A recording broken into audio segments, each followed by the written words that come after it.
Hey guys, and how about we watch Sephiroth vs. Vergil Death Battle? I, at this point, do think that Vergil will win the fight, although I don't know that much about Sephiroth's actual feats. I know that he is an artificial human with superhuman abilities. I'm pretty sure most of his abilities are at least up to par with Cloud's abilities. Then again, I don't know much about Cloud's abilities, but, you know. Vergil, on the other hand, I do know quite a bit about because a lot of his feats are the same as Dante's, and we went over Dante's feats not too long ago. Cutting raindrops, the sword that can cut through dimensions, all that kind of stuff. Anyway, I don't have much to add to this fight because everything I know has come from other death battles. Anyway, I will say that Vergil will win overall because ultimately I just know more about him. But, you know, it's not up to me. It's up to these guys, and I might get it right, I might get it wrong. I don't know, but either way, let's start our show.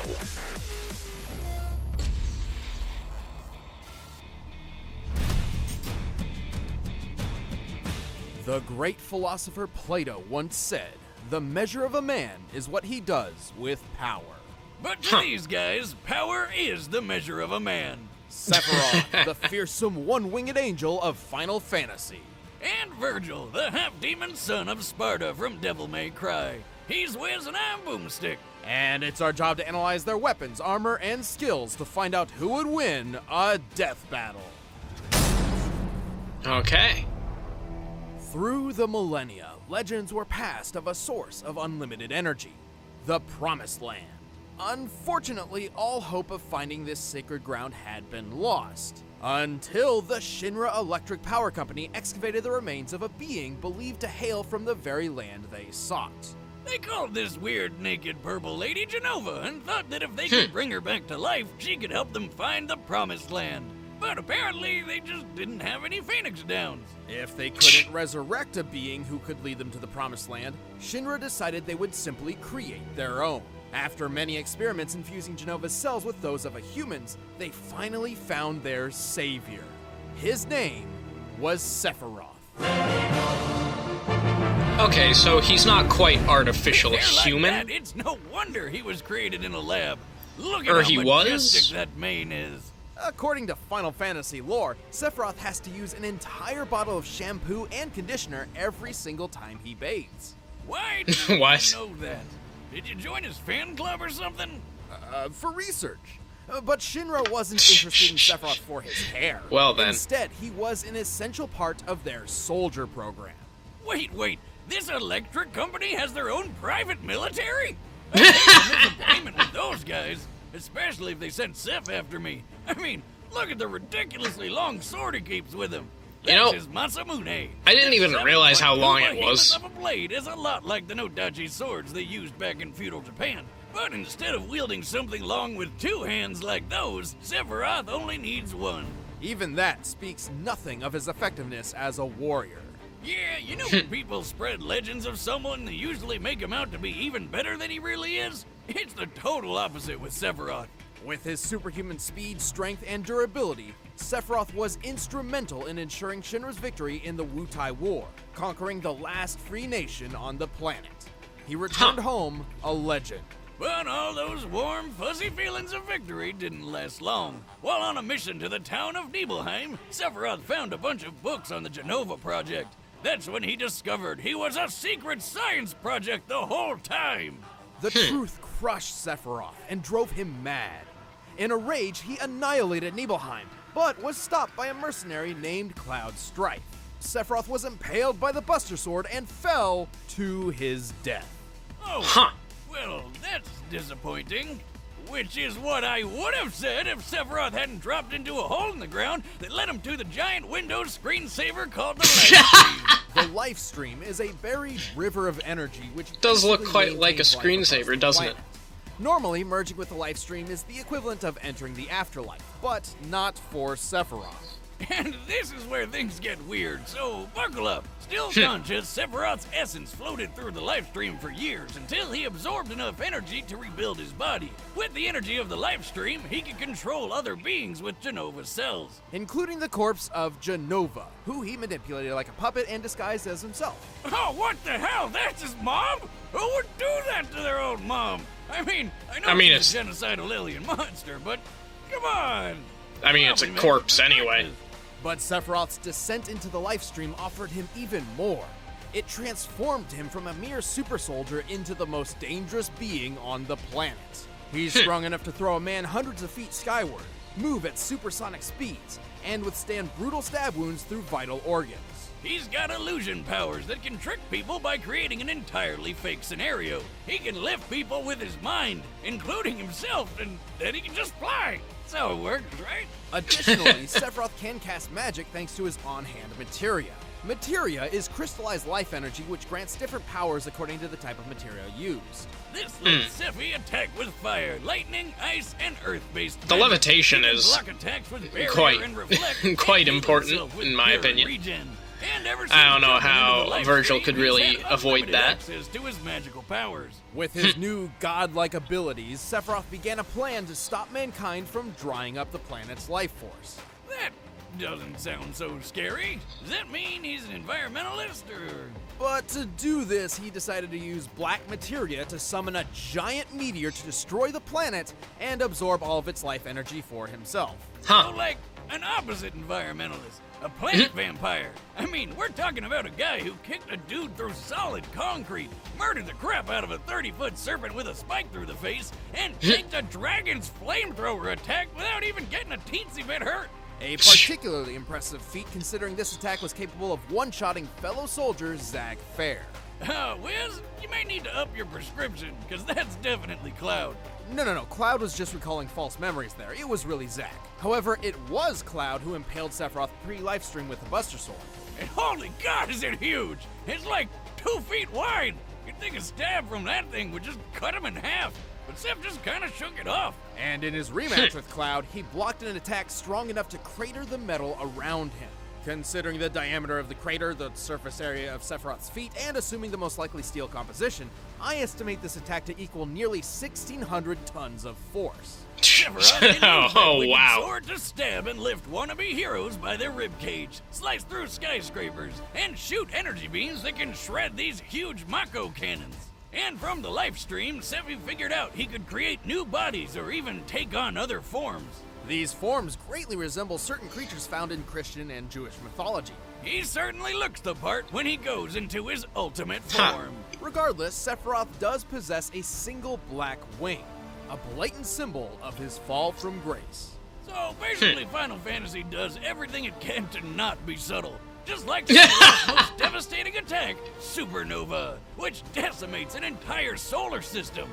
Wait, if Zeph is that powerful, how does anyone ever beat him? Don't get the wrong idea here. There's a lot of debate over how Supernova actually works, but I think it's pretty clear that Sephiroth isn't creating the explosion himself. Rather, he's transporting his foes to a specific point in time within an alternate dimension. Careful, Wiz, don't sell him short. Just look at it. When he uses the attack, reality literally crumbles away like glass. This is identical to the animation for certain summoned creatures.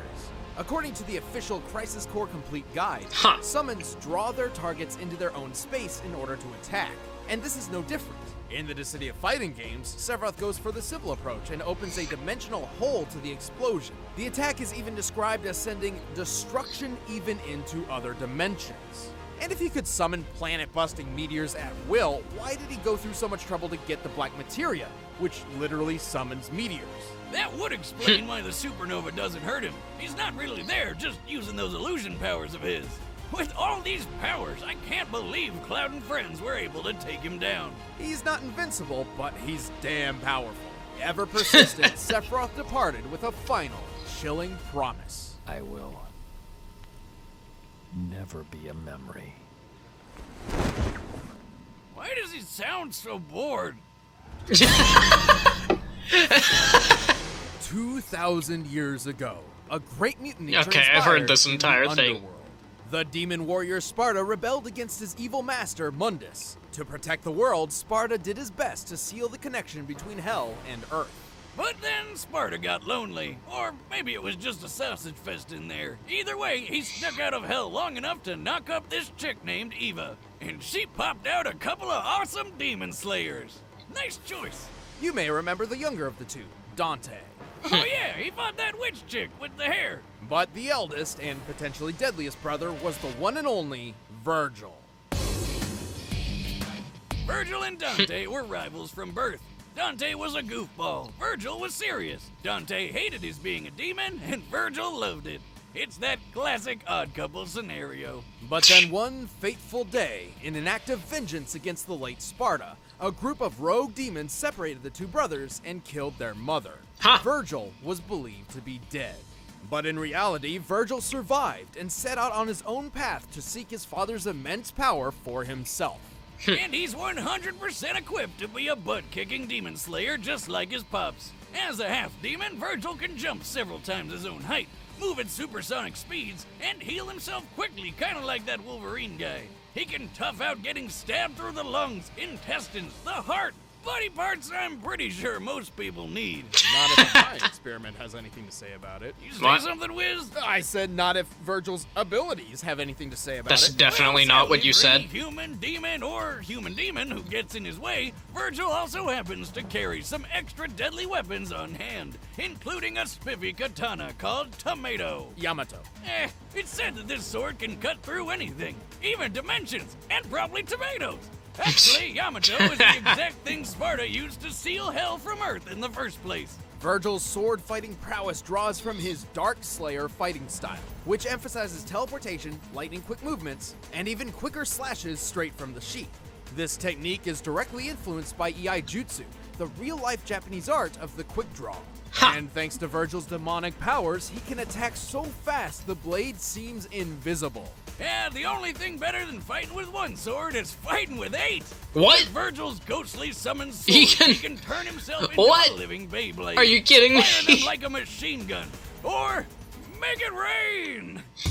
Blades may be Vergil's bread and butter, but if he needs to focus on brute strength, he switches to Beowulf. He can charge up blink of an eye punches and kicks that hit like a cement truck made of lead and KO some of the toughest demons in just a few hits. And hey, looks like he digs Street Fighter. There's one more trick up Vergil's sleeve. Thanks to his demon blood, he can access a form known as Devil Trigger. And this mode amplifies everything.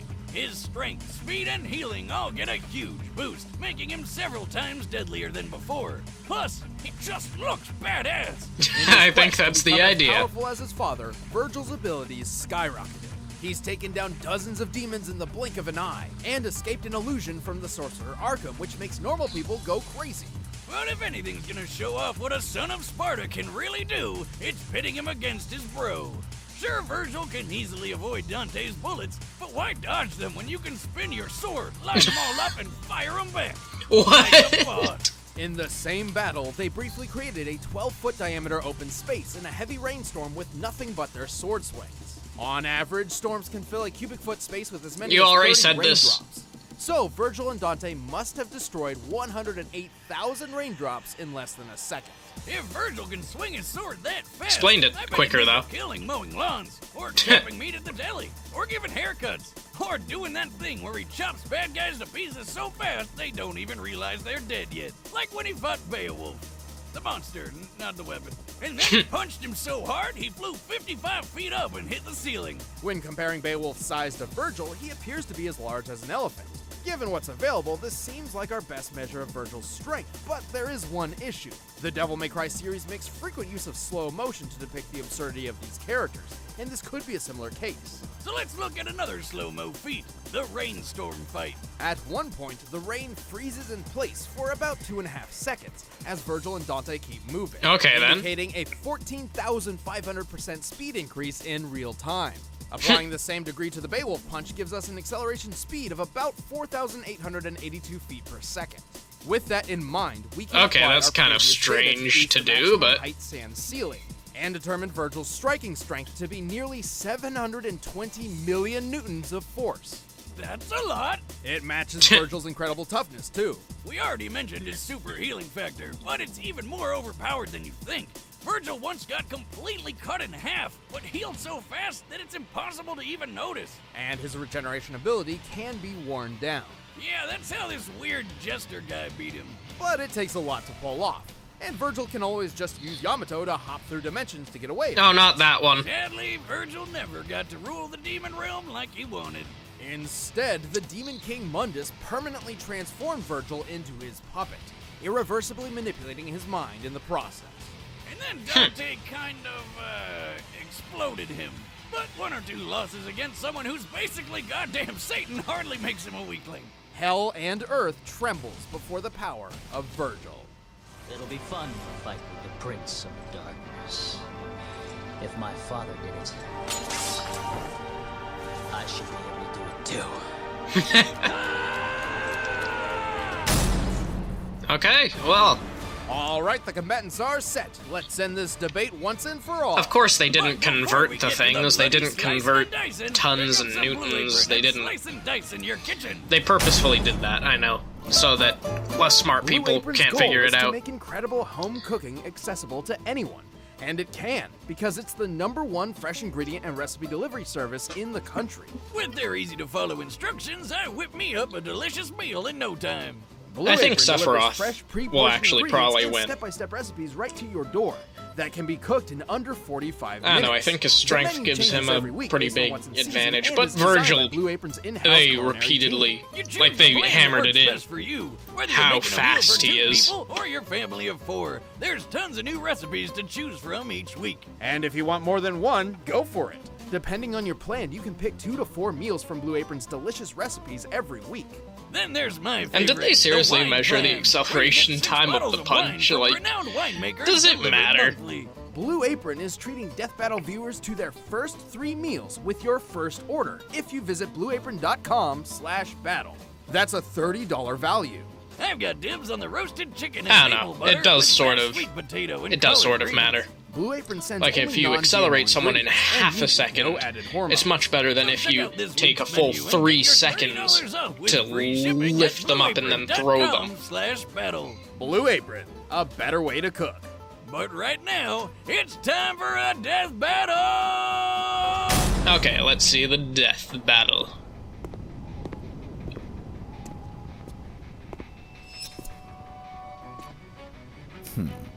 You are powerful. I can see it. Who are you? Your despair.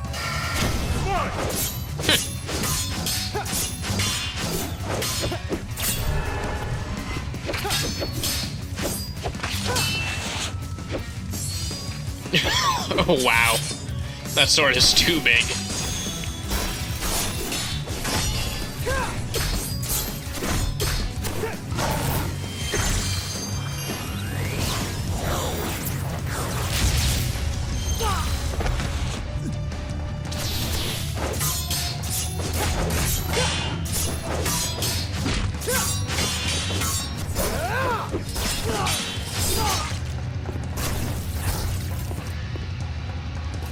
Okay, you're strong. But are you fast enough? Don't move.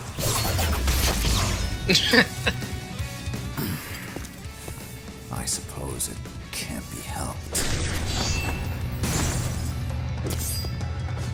Is this why you make oh wait. I don't think they ever specifically mentioned clones, but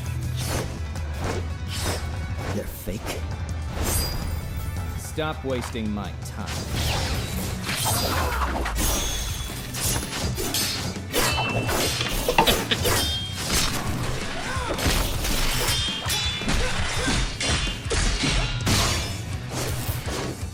You're going down.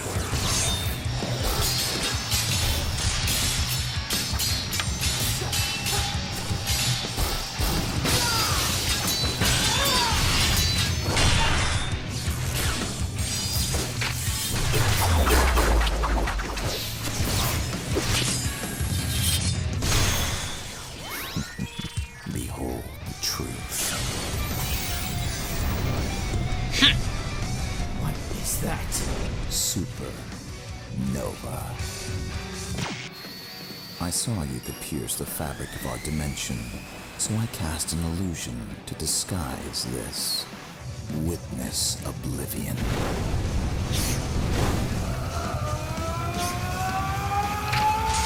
Oh, wow. Did he just get out of the supernova? I'm free. He did. So you are. KO! Extra crispy. These two were extremely powerful swordsmen, but Sephiroth's cunning and stronger abilities led to his victory. Wait a minute, I thought the lore said Vergil's sword could cut through anything. Why didn't it cut through Sephiroth's sword? Yamato was a unique weapon, but its legend clearly exaggerated. On multiple occasions, it's clashed with Dante's blade and even a common rocket launcher without cutting through either, and sometimes requires an exuberant amount of force to cut through tougher material. But let's discuss the real facts. Like strength. So Vergil with Beowulf could do 720 million newtons, right? But there aren't a lot of good Sephi strength feats to compare. First, let's compare Sephiroth to a fellow first-class member of the soldier fighting force, who had also been experimented on with Jenova cells, Zack Fair. Remember him? He's the knot cloud guy who fought that dragon. At his peak, Zack could cut through a large metal door with one swing, seemingly with most of his strength. Given the size and width of the door, this feat's sheer strength comes out to 980 million newtons. And Seph was way stronger than Zack. In fact, if we look at their strength stats when they fought that dragon, Sephiroth was 3.5 times stronger than Zack. Putting Sephiroth's strength output at over 3 billion newtons. That's almost as much force as 30 Hiroshima bombs. Strength isn't everything, though. Vergil was technically faster than Sephi, but Sephiroth has handled people of similar speeds before. Plus, Sephiroth could survive plenty of hits because his healing power is broken. The capabilities of Vergil's healing factor was nearly unprecedented, but it had its limits. In contrast, Sephiroth's healing abilities were only limited by his pool of magic, which was unlimited. Well, he also had to take some time to cast each healing spell, but that's why he distracted Vergil with his illusions. We know Vergil was susceptible to illusionary and mental attacks, as it's happened to him multiple times and even led to his in-canon demise. And Sephiroth's illusions could hide his ultimate technique. Yeah, Vergil's healing was pretty awesome, but it was never gonna hold up under an exploding sun to the face. Vergil put up a good fight, but he couldn't match Sephiroth's superior strength, magic, and techniques. Looks like this devil's cried for the last time. The winner is Sephiroth. That was actually pretty good. Being completely honest. They should have said for the final time. Music for this episode of Death Battle, just click the link in the description. You know, Final Fantasy. You can get music from Thor vs. Wonder Woman, Naruto vs. Ichigo, a bunch of death battles. And if you want exclusive commentary on this episode, then click that box right over there in the corner. Thank you so much for joining us for Death Battle Season 4. We're excited to show you some awesome episodes next year in Season 5. Okay.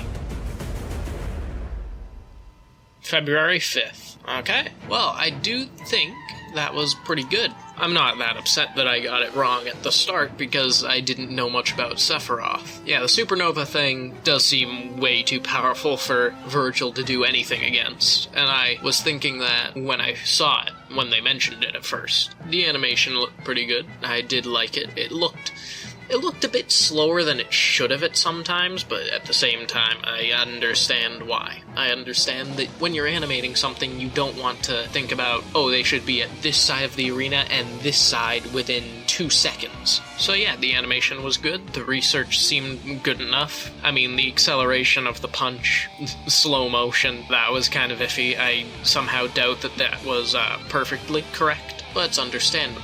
Okay, so I have nothing more to add for this video. I will have a Death Battle music video for Seasons 1 through 4 coming out very soon, so you can keep an eye out for that. So if you liked the video, you can leave a like down there. If you didn't, leave a dislike. If you want to see more videos like this in the future, then you can subscribe to the channel, and I will see all of you in the next video. Also, stay tuned for another teaser for my upcoming Top 10 Wanted Death Battles.